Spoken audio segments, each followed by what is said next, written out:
Welcome back to everyone. In this video I will guide you how to fix Wi-Fi calling not working on Motorola phones. Let's start the video if you want to fix this problem. So first of all, open quick settings panel, so just swipe down and turn on flight mode and turn off flight mode. Turn on or turn off flight mode 1 to 3 times. After the process, go back to home screen. You will see your problem is solved. But if it's still not solved, go to app library.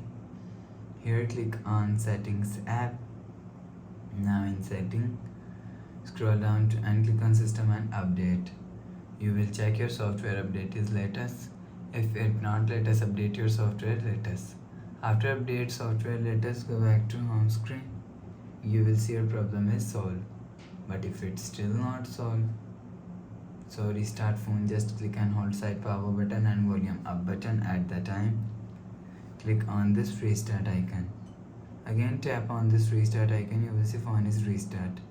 After restarting, enter phone pin. You will see your problem is solved.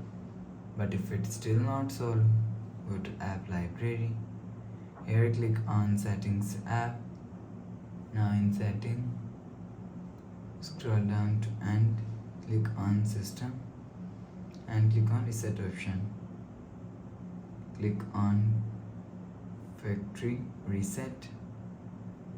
Click on erase all data. Enter phone pin. Click on this icon. You will see your problem is solved. So please subscribe for more new latest videos. Thanks for watching.